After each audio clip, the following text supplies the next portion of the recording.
Welcome to episode 24 of the Bulls REKAP Podcast. I'm Joe Cowley of the Chicago Sun-Times. Obviously, you could read me in the Chicago Sun-Times sports section. You could follow me on X, Twitter, whatever you want to call it, at J Cowley Hoops. Been kind of quiet lately, so bear with me. It's the off season. We're going Han Solo today because we're handing out regular season final grades for our lovely Chicago Bulls. So let's go right at it. Let's go to it. Professor Joe, the adjunct professor, who's walking around on campus and you're not quite sure what he teaches or if he still has his job or if he's been fired, but he still has a job. First, we're going to go in alphabetical order. We're going to go start off with Lonzo Ball. Unfortunately, the incomplete again for Lonzo Ball. Look, I mean, if there's the hard luck guy for the last 4 or 5 years in the NBA, he is the poster boy for that. The wrist injured at the beginning of the year seemed like that was behind him. The knee was never a problem, which is amazing. I mean, the fact that his knee has been completely rebuilt, has the replacement of a cadaver, and amazing. And has kind of changed the whole mentality of that surgery now because he is the guinea pig and he is the first one to come back on a professional level.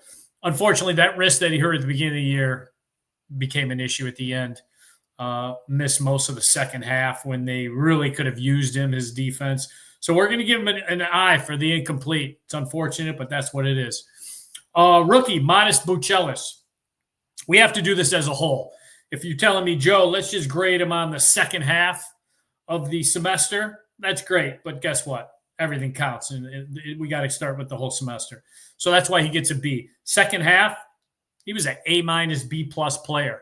I thought he did a lot of good things, a lot of growth, a lot of development. The thing I like about him, not one time did he bitch or complain about the way Billy Donovan was raising him with tough love. That showed a lot to the organization. It showed a lot to the coaching staff. And more importantly, I think it showed a lot to Modest that this isn't G League Ignite, that ratty team that barely won any games. They had all kind of talent on it. At an NBA level, he could be coached hard. He can embrace being coached hard, and he can excel being coached hard. So nothing but positive signs for him. I think he is one of the pillars that they can be excited about. There aren't many in this organization, but they can be excited about him. So he gets a solid B based on the fact that he started off really slow but finished really strong. Jevon Carter. If it was just based on professionalism, the guy's an A. I mean, you talk about a guy that had every reason to bitch and complain the last 2 years, and not once has he said, get me out of here. He's got 6 million reasons to stay. And guess what? He's got the player option for next season at almost just under 7 million, which is going to hurt. But the thing I like about him, vet, great. He just can't get off the bench. And when that was the guy that you went out and got, that was your first free agent signing that offseason. You sprinted to get him and ring the bell and say, we got this guy. And it just the talent evaluation of this front office. So Jevon Carter gets a D just because he can't get on the floor. And that's a problem when you're spending $6 million. It doesn't seem like a lot, but guess what? That takes away Trey Jones being brought back. Zach Collins, Crazy Eyes, as Dalen Terry called him in a podcast a couple weeks ago. We're going to give him a B-. Had some really good moments, but kind of, and I don't know if it's necessarily his fault or just the way the rotation went. He and Jalen Smith, once Vooch got back from injury, it was kind of mix and match. I would have liked to have seen him kind of been the regular guy or play more with Jalen Smith because Jalen Smith to me is a stretch 4. I like his physicality. I like the fact that he's going to be back next year. And if they can trade Vooch, that's probably your starting center. And that's not a bad option. Look, he's probably more of on a championship team. He's obviously a back-end starter or a back-end rotation guy, backup center. But for what the Bulls are trying to do next season and have a little more rim protection, but mostly have a little more physicality in that front court, I think he'll be a good fit. So he gets a B-. Ayo, again, he was on pace for a B+, maybe even an A-, developing into a two-way player, unfortunately, injuries derailed his season. The thing I like about him, started off the season shooting poorly from three-point range, and then kind of was starting to figure things out. But what I like about him is he was kind of their lockdown backcourt guy. So when that injury happened, you could see it, you could feel it, you could see the product, especially in the backcourt. Teams could attack the Bulls more easily without Io out there. So we're going to give him a solid B. All signs point towards a good recovery from the shoulder surgery he had. They said first 5 to 6 months, which would put him at August. There is no setbacks. There is nothing. He's out of any kind of holster or strap he had on the shoulder brace. So he's out of that. He should start full contact 5-on-5 by August, which gives him a month and a half to fill contact, trust the shoulder, build confidence. Question with him, is he a Bull next year? Does something give? He's going into his final year of his deal. Kobe White's going into the final year of his deal. I don't think they're redundant players, but at the same time, you're going to pay Josh Giddey. Someone may have to go. So that brings us to the Aussie from down under, Josh Giddey. If it wasn't for the slow start, we're talking about Professor Joe handing out one of his few A's. Yeah, one of his few A's.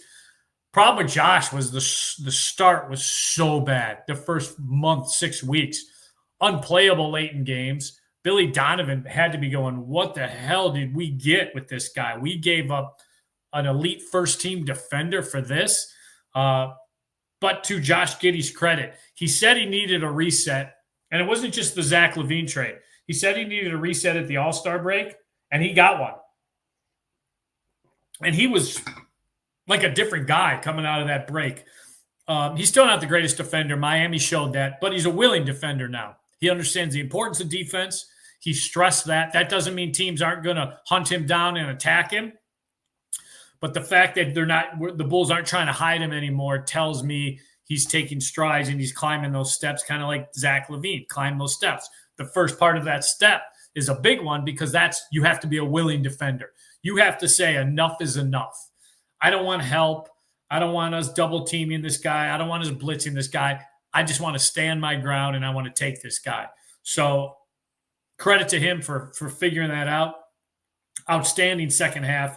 That's an A second half, but unfortunately we are grading on the whole semester, so we're going to give him a B+. Taylor Horton Tucker, my favorite Simeon high school player. Look, you could rip on him all you want. Doesn't look like he's in the greatest shape, but he is actually. He's just a big kid. This dude was just a bucket. And that's the thing I like about him. You knew exactly what you were getting for him when he came in the game, and that was buckets. Unfortunately, he's a free agent. Guys loved him as a teammate. Funny guy. We're going to give him a B-. I wish he would have got a couple more minutes here and there. But I will say, when he was hot, Billy Donovan did ride him. I mean, he took advantage of Taylor when he was hot. So we're going to give him a B-. And unfortunately, I don't think we're going to see him in a Bulls uniform again because I think he's off to greener pastures. And he's earned that. I think he's a rotation guy in the NBA, and he's a bucket. Kevin Huerter, solid B. It's not even – first of all, it was his best three-point shooting in a couple of years now, since probably his first year at Sacramento. So he figured out his shot. He loved the offense. The bottom line was he was like the ultimate kind of plus-minus guy when they put him in the starting lineup. He seemed to just, for whatever reason, he was just a key. That 15-5 and even going back before that, when Kevin Huerter became a starter, the Bulls kind of started taking off. And I don't know if because it put other guys in the rotation of where they needed to be and put them in proper spots. Whatever it was, Kevin Huerter as a starter, it just worked. It just got things done. I think he's a better athlete than people give him credit for. The red rifle, love the smirk, love his confidence and cockiness. He by far is probably the one Bulls player that has that kind of attitude. I remember I asked Vooch, who's the cockiest guy on this team? And he looked over to Huerter and he just started laughing. He goes, "You're right there, you're looking at him." But it's It's confidence and slash cockiness. So one more year of him, unless they trade him, I'd like to see if he stays a starter. And again, I think that, and considering how Billy likes to bring young guys, even if they get somebody in the draft who's a backcourt guy, I think he loves that 3-guard attack. And I think Kevin Huerter is a big reason why, and that's why he gets to be. Tre Jones became one of my favorite players. Look, I only knew the legend of Tre Jones being here in the offseason when I come up to Collie Estates North up here in Minneapolis. We've heard about Tre Jones and his brother for years. They were both Trey started in the 9th grade, but his brother started as an 8th grade. And you heard about Apple Valley. He's got an 8th grade started on varsity. I'm like, no way. And then you're starting to see what he does. And then Trey followed in those footsteps. The one thing I'll say about Tre Jones, throwback point guard, because he's tough.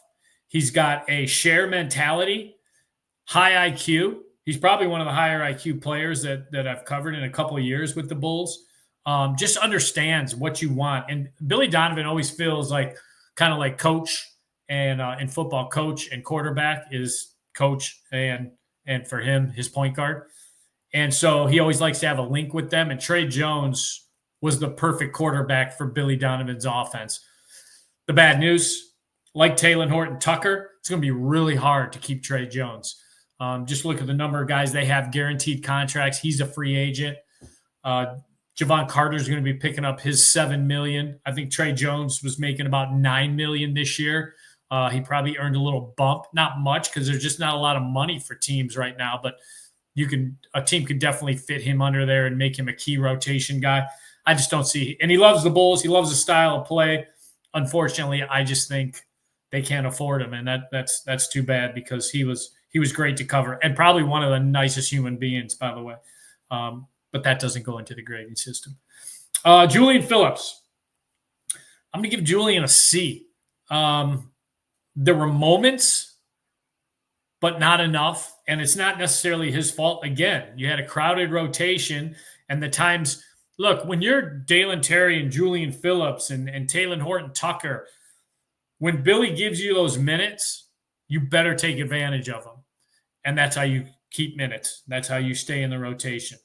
When you didn't take advantage of them, or you all of a sudden you're in there for 3 minutes and it's -8 on your plus minus, you're going to get yanked and you may disappear and go on milk carton for a couple games. And that's just how Billy Donovan is with his rotation guys. So Julian gets a C. I think he had moments, but there are too many average moments too. So we're going to give him a C. Jalen Smith, C+. And that's because the second half of the season was a D. First half of the season, he won him a couple games. I mean, his three-point shooting was as good as advertised. Again, not necessarily his fault, but your grade is your grade. And second half of the season, sharing time with Zach Collins. There are moments that they tried twin towering things with Zach and Vooch, or Zach and Jalen. It worked at times. It was just kind of clunky. Vooch and Zach Collins got a couple minutes together, and it was all relative to the matchup. Jalen Smith, look, he's a stretch 4. Came over on a cheap contract, played to that contract. I thought he had a solid B the first half of the semester, but just not enough of them. And numbers kind of went down, minutes went down. So that's why we're going to give him a C+ for the year. Dalen Terry, this is going to be a controversial grade. B-. Why is he not a C like Julian Phillips? Well, I'm going to tell you why. When your three-point shooting percentage goes up 13 points from last season and you fill the role of irritant, especially in the second half of the season when they were looking for somebody to come in and stop opposing guards and stop opposing backcourt players, especially guys that were going at Giddey and at Kobe White. He proved he's a rotation guy. He still has a lot of work to do. I still love the way he finishes. I think he's really improved that. But his three-point shooting really, really took a big bump up. And Peter Patton had a big influence on that. Unfortunately, Peter's gone. So I think Dalen Terry has played himself into a rotation guy. And if Tre Jones is gone and Talen Horton-Tucker is gone, Dalen Terry might have a little more influence. I think he's jumped Julian as of right now just because of his consistent three-point shooting. He's finishing at the basket, but more importantly, he's a chemistry guy because he's a high-level irritant on defense. The Vooch. God, Bulls fans just want to blame Vooch for so much. Well, you take that B+. As Cap says, take that. Probably his best shooting year since his Orlando days, bar none, from three-point range. Had about a 6-week dip where he just wasn't going well. But here's why Vooch gets a B+. Easily could have let go of the rope after his final buddy, his final amigo, Zach LaVine gets traded, because that was supposed to be the face of the organization moving forward. It was going to be DeMar DeRozan, Zach LaVine, Alex Caruso somewhat, Vooch, and then Lonzo. That was kind of the five-headed monster. Obviously, Lonzo disappeared because of injuries, but Vooch could have easily said, get me out of here. He could have gone and said, hey, this is not going right. This is my last chance. Send me somewhere else. Didn't do it. I think it took him a week or so to kind of reflect that he did not get moved. But after that, you talk about a guy that was all in the locker room, veteran voice, veteran leader, played his ass off, double-double whenever, almost on a nightly basis. I love what I saw from Vooch this year, kind of fountain of youth a little bit. But here's the thing. They got to try moving off of Vooch this summer. That's going to be the plan. If it doesn't happen this summer, obviously with his expiring contract at $21 million, come next February's trade deadline, they have to do right by him, and they have to also clear the decks for themselves with that 26 draft class. Not that they're going to tank. They won't. They don't understand the importance of first-round draft picks and top 5 draft picks, even though every playoff game just about a top-level draft pick has, Anthony Edwards, LeBron, Luka, Cat. You go right down the line of how many teams. Golden State's the exception. Denver's the exception because of Joker. But, you just go right down the line of how many guys are doing just unbelievable things as top 5 draft picks. Cunningham for Detroit. So we're going to give Vooch the B+. Then we got our only A, Mr. Coby White. A-. And the only reason it's an A-, because the defense still has to get better, as Miami showed. Miami attacked Giddey. They attacked Coby White. They went right at him. Here's what I like about Coby, though. He's a worker. He knows what his weakness was. He knows how he was attacked. He knows, a lot of guys go in the offseason, especially younger players. They go in the offseason, and their mentality is, I got a great crossover. I'm going to work on my crossover and make it even more lethal. Meanwhile, your left hand is kind of doo-doo. How about you work on your left hand? So Coby identifies his weaknesses, goes into the offseason and works on them. It was consistency, three-point shooting a couple of years ago. Then last offseason, because he knew he got gassed, he worked on his conditioning. And at the same time, his physicality, added more muscle. Coby White, you look at Coby, he is not a small guard. He is a very powerful, especially waist down, very strong, solid guard. And good for him for understanding how to use that body, get into the lane, attack the paint, let guys bounce off of you, initiate contact, understand angles. A lot of work with DeMar DeRozan in body control. So I'm excited to see what Coby White works on this offseason. Hopefully it's footwork on defense. And again, he's not going to be a lockdown defender, just like Josh Giddey has admitted. I'm not going to ever have the fastest feet. I'm not going to be Alex Caruso. But it's a willingness to try. So I want to see Coby White make that jump. And then here's the thing. Will he make that jump in a Bulls uniform? Because that A- carries a lot of weight. That's a $40 million A-. $40 million a year A-. He's going into the final year of his deal. He's obviously completely destroyed the value of that contract, completely outplayed it. So it's not even betting on himself anymore. He's not going to take an extension from the Bulls because it can only be because his current contract is so low. It can only bump up so much. So he's going to go onto the market. Do the Bulls make sure that he doesn't and make him a $40 million a year guy? That's a big, big question mark for a team that's got some big, big question marks. And finally, of all the players, our only F, Patrick Williams. What are you doing, my guy? I enjoy talking to Patrick because Patrick always says the right things, but we're past Dookie on the right things at this point. We're past the right things. He has gone through at least 3 personal coaches. For you, the people that don't understand, all players have a personal coach that they do warm-ups with. He's gone through like 3 of them, and 2 of them just kind of, they've given up on each other. Patrick's given up on the coach, and the coach has kind of thrown his hands up and given up on Patrick. Peter Patton was the guy that was kind of the Patrick whisperer, especially back in December when Patrick started stringing a couple games together where he was a willing rebounder and a scorer. And then he got hurt. And when he came back, it was bad. Unplayable against Miami, basically. He's a number 4 overall draft pick, who's just a guy out there at this point. And you paid him again. So 4 more years of this. Look, I've talked to several people. Their exit interview message to Patrick Williams was very simple. It's on you now. This story is for you to write what kind of player you want to be. We've run coaches at you. We've talked to you. We've run plays for you.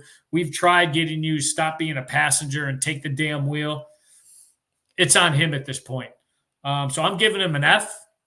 And I think that's fair because when you look at the physical specimen he is and the strength he has, and when you watch his flashes on film, you're like, damn, that's a double-double every night and a rim protector and a guy who's guarding the best wing player of the opposing team. None of it manifests itself. None of it. And that's too bad because he talks the part, but he is not walking the part. So this is on him. It's going to be an interesting offseason. They can't move him. They'll try. They'll beg teams. Maybe if there's a big package for someone else's headache, he's thrown in there to make the money work. But I just don't see teams, unless there's a team out there that says we can fix this guy, which there are egos attached to these kind of trades. But this is 5 years in now. What are you trying to fix? He has to fix it himself. So that's it for the players. Let's go to the coaching and to the front office. So Billy Donovan, I'm giving Billy a B+, and it might have been an A- if not for Spoelstra kind of taking Billy to the woodshed in that play-in game. I thought what Billy did, it usually takes a couple of years to change the philosophy of a team. And you had a lot of the same parts. So it's not like, oh, we got a whole different team, so we're going to play a whole different way. Obviously, not having DeMar DeRozan, it would have been interesting. If they could not have moved DeMar, would Billy have gone to this style of play? And I think he would have. And I think DeMar would have operated in it.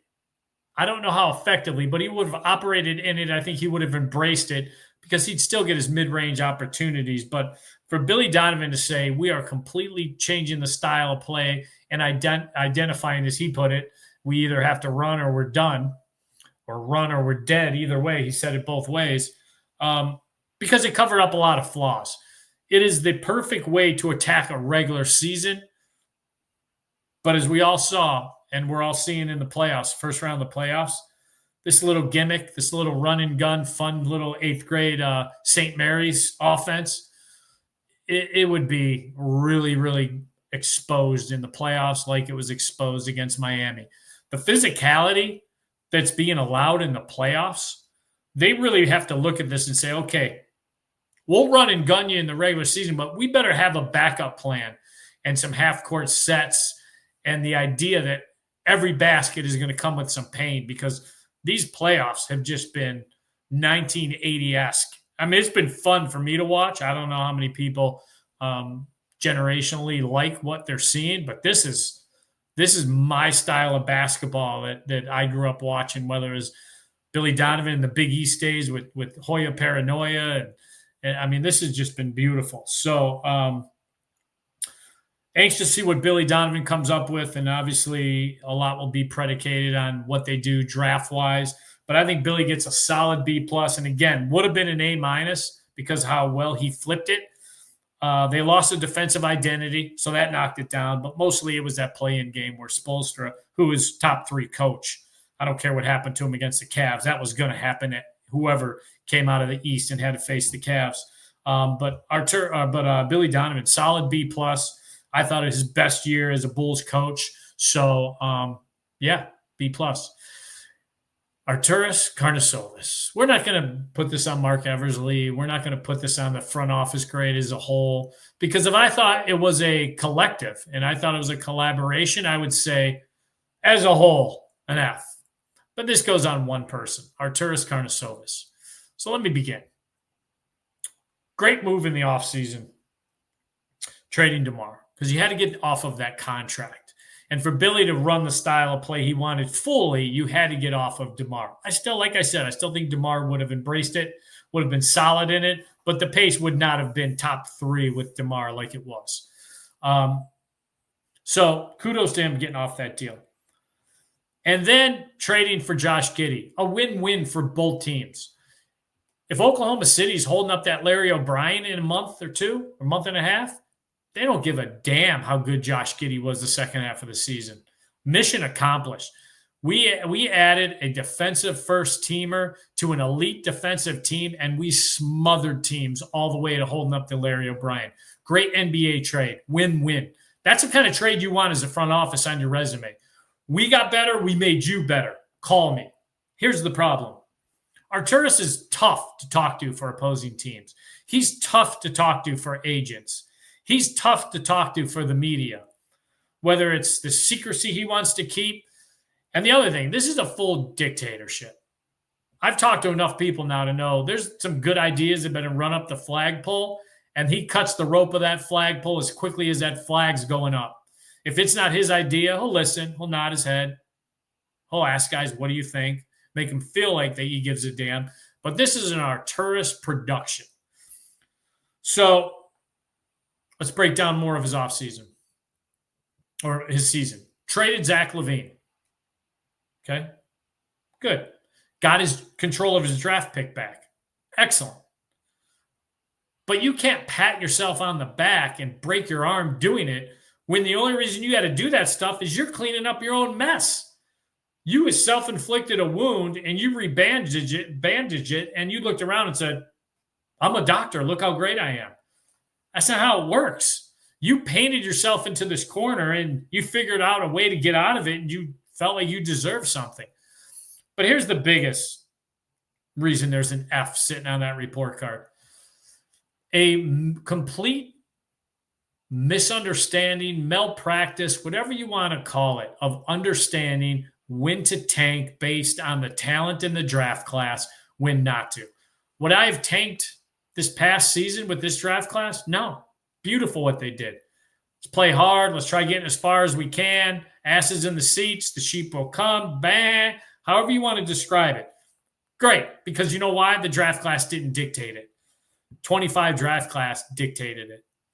And unfortunately, you may look around and say, we finished 15-5 because he likes to beat his chest on finishes like that. But here's the problem. Philadelphia is going to be way better next season. And if they get lucky and hit Cooper Flag from that wherever they are, 6-7, that spot that the Bulls should have been, forget it. They're jumping you. If Toronto hits Cooper Flag, they're kind of in that 6-7. They're jumping you. They might even jump you without Cooper Flag. I like the fact that they got Ingram as kind of a stash in weight because of his injury. So I like where they're at and their talent. I think it's just as good as the Bulls. If one of those other teams, whether it's the Wizards, which they'll probably tank for the next 2 years. So it's just, you're going to get jumped. And then you look at the Cavs and you look at like Boston. Orlando, I think, is playing as good a basketball as they've played all year. And it's still just kind of like Boston's, they're kind of banged up and they're just kind of going through the motions. It kind of looks boring for them. And they're about to close out Orlando. Orlando's better than the Bulls and in a better situation than the Bulls. So you go to New York. I mean, you go right down the list of teams. that the Bulls feel like we finished 15-5 so we can somehow make a dent in where we are. Are you better than Atlanta? Yeah, Atlanta's a gutless team. What if Miami makes a big swing? And look, I think Milwaukee's on the sink. But what if Miami says we've made a big trade and we got Giannis? I mean, they're better than you. So as much as Arturas wants to toot his own horn like he did in the postseason press conference and then ask for patience at the same time, you would be allotted that patience if the fan base said, this guy gets it. He knows this is a city of rebuilds and a city of selling the sheep hope, and the sheep will eat it up like hay. They get away with it in this city more than any other major city. If he would have done that and been honest and transparent with it, I think the fan base would have applauded and said, we get it. We want Cooper Flagg too, or we want Ace Bailey, or we want VJ, or Dylan Harper. And 26, we'll take the Boozer kid and AJ DeBonsa. I mean, I get it. But that's not the mentality. His mentality is, let's just play hard, competitive integrity, Dookie on all that, wear that F. So those are the grades, overall team grades. We're not going to do that. We see where they finish. So, yeah, we got 2 Fs. Patrick Williams, Arturas Karnisovas. I think that's fair. That's good work by the adjunct professor. So, all right, let's go to the rant. Cowley Island. I just heard this stat. And Rick Bucher gets credit for it. Golden State Warriors this year. Before Jimmy Butler got there, whenever Steph Curry scored less than 20 points, 4-11 was the record. Since Jimmy got there, whenever Steph Curry scores less than 20 points, 6-1. Playoff Jimmy Butler. And I credit, like, as bad of F as I gave Arturas, Mike Dunleavy's been a GM for, it feels like a couple days. It's been, a year and a half now. He is by far, that should have been the Bulls' hire. He is by far one of the up-and-coming Western Conference GMs because even though Kerr probably didn't love the idea of adding Jimmy Butler because Kerr follows the negative media narrative that Jimmy Butler is a disruptor until you get him in the locker room, you see how much guys embrace him and just love his mentality. Kudos to Mike Dunleavy saying, I played with the dude, I get the dude, and he's a dude. And the idea that Jimmy Butler still has this negative attachment because he wants to win, especially Bulls fans or Lakers fans that are bitching about Jimmy Butler and the way he handles his business, when Michael was a terrible teammate to play with and Kobe, terrible teammate to play with. And when things weren't going Kobe's way, he went on the radio and cried, get me out of here, and then had to circle back a couple hours later. Jimmy's very simple in his mentality. A, are you doing everything to win? B, if you're not, I'm going to make it about my money and I'm going to make things uncomfortable. I love Jimmy Butler's mentality because it is focused on one thing. You better be winning as an organization. He holds your front office accountable. He holds the locker room accountable. And I don't know if Golden State's going to finish off the Rockets. They're up 3-1 at the time of this taping. They may, but you talk about a guy that saved Steph Curry's season and Golden State's season and Mike Dunleavy's up-and-coming resume as a executive. It's been Jimmy Butler. Playoff Jimmy, no, he's lifeguard Jimmy because he saved a sinking ass ship. So love watching what he's doing because there aren't many guys like Jimmy and that mentality, especially nowadays. All right, let's get to the list. I'm going to go with, it's only the first round. Some teams have been closed out and they're 1, 2, 3 Cancun in already. But these are the MVPs of the first round of the playoffs so far. So just watching the games, I'm like, yeah, he's balling. Number 5, Joker. Look, they're in a dogfight. And that's brings us to number 4, Kawhi. Haven't seen this Kawhi in a long time. He's the poster boy of load management. He's the poster boy of wake me when the playoffs are there. He's the poster boy of weirdness. But dude is just balling right now. This is throwback MVP finals Kawhi right now. So he gets number 4. Number 3, Shea has not played well, but he hasn't had to. This has just been going through the motions and woodshedding little bro. And so he gets number 3 just because he's just kind of just been meh, and it's been good enough. So Shea gets number 3. Number 2, MVP list. Guy just talked about. Jimmy goes down. And, oh no, Golden State's against the ropes. And then Jimmy comes back, and Jimmy, number 2 MVP. And number 1, Mr. Clutch, Mr. New York, Mr. Make sure that Cat understands he's Robin, Jalen Brunson. Oh, my goodness. I don't want to say who told me, but rumor is Gar Forman didn't like Jalen Brunson because he did not think he was a good enough athlete. Jalen Brunson is every man. He is the reason that we go play at the YMCA and Lifetime Fitness. He's the reason that we feel like, I'm close to that. We're not. No one is. But Jalen Brunson just balling, especially in the fourth quarter, living up to his Mr. Clutch, going head-to-head with Cunningham for Detroit. It's been a great series, fun series to watch, physical, like I said, throwback, and Jalen loves it. So he's number 1 right now in the MVP playoffs. Love what he's doing. So that's it. Grades are handed out. We can put a bow on the Bulls report card. I think it was fair. The adjunct professor did his job. So until next week, I got next.